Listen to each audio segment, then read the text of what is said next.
Et alors du coup, lequel a le mieux payé sur les 3 émissions? Alors, le mieux payé en ce qui me concerne, c'était Danse avec les stars, parce que j'ai été jusqu'à la fin. En fait, moi je suis un challenger et je leur ai dit, écoutez, vous êtes pas, moi je demande pas comme les autres un minimum garanti, c'est-à-dire un cachet très important sur les premiers primes. Alors on va expliquer comment ça fonctionne quand même. Alors moi je suis le truc de près parce que je suis très ami avec Pierre-Jean Chalençon qui travaille sur Affaires conclues, qui vient souvent dans l'émission et il est en négociation actuelle avec Danse avec les stars. Donc du coup je vois les mails et c'est extraordinaire. En fait, on a un bouquet, ce qu'on appelle un bouquet. Il reçoit un bouquet. C'est quoi un bouquet? On lui propose un bouquet, ça veut dire t'as une base. Alors, je vais pas dire les chiffres, en fait, globalement, ce qu'on peut proposer, c'est ce que les personnalités essayent au maximum, en tout cas les agents de personnalité essayent de proposer, c'est que la personnalité, même si elle se fait éliminer relativement au début, elle a en tout cas le maximum au début. Et c'est ce que la chaîne à l'inverse va dire. Pas mal, hein. On va vous donner le minimum, pas le minimum, mais on va vous donner à chaque émission. Moi, je me suis dit, de toutes les façons, je suis là pour le challenge, donc je suis pas en train d'essayer d'avoir le maximum au début. Donnez-moi à chaque émission, et finalement, vu que j'étais en finale, j'ai eu le maximum que je pouvais avoir. C'était combien? C'était beaucoup. Allez, tu veux nous le dire? Non, mais c'est quoi? C'est 100 000 euros, quoi. Plus de 100 000. C'est autour de ce que tu viens de dire. 150 C'est 000 euros autour de ce que tu viens de dire. Tu les as réinjectés dans ta boîte, de toute façon. Exactement. C'était pas pour toi. C'est autour de ce que tu viens de dire. C'est dans les 110 000 euros, quoi. Voilà, exactement. C'est autour de ça. Tu as gagné donc 110 000 euros pour faire Danse avec les stars. J'ai pas dit ça, mais c'est exactement ça.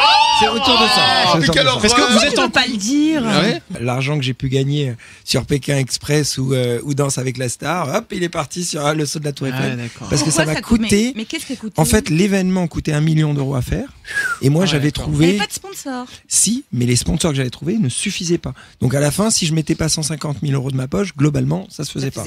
Et donc, j'avais un dernier sponsor qui me payait cet argent et je leur ai dit, vous avez mon image gratuite. Donc qu'est-ce qui coûte 1 million dans un saut à la Tour Eiffel? Parce que c'est juste une plaque. La rampe. Et non, l'installation de la rampe, déjà, elle-même, elle coûtait 400 000 euros parce que c'est une rampe, c'est une structure de 30 mètres de haut. Donc, imaginez, les prix de malade. Il faut des dizaines de personnes qui vont l'installer, la sécurité autour. Imaginez que quelqu'un grimpe la nuit à 3h du matin pendant 15 jours. Il y a les écrans géants, il y avait tout un village, il y a une émission télé en direct. On parlait le prix d'une émission télé, il y avait une grosse émission télé en direct avec 15 caméramans, il y avait les entraînements avant, il y avait la sécurité, il y avait les assurances. Mais ce saut, tu l'avais déjà fait avant? Je l'avais jamais fait, c'était ça le problème. D'accord. Donc je me suis retrouvé à 40 mètres sur cette nacelle qui tanguait avec le vent. T'as failli pas le faire, je me rappelle.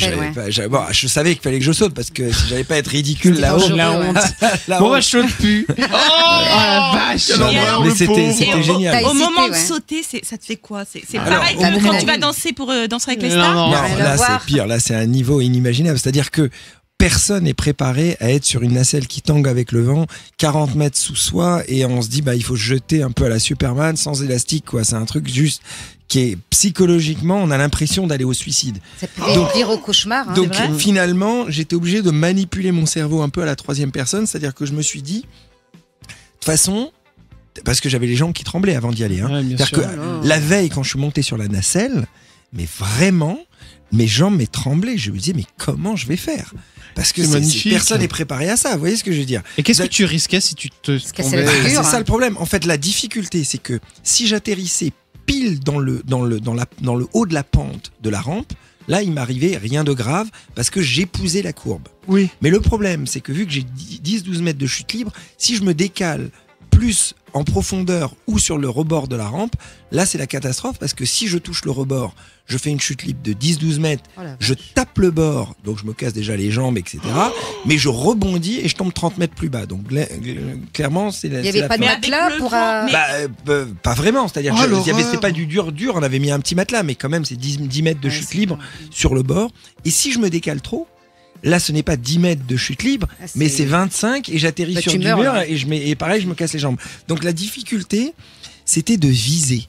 Donc au départ, il fallait pile que je vise la distance, fallait pas que je me décale trop et pas que je sois trop près.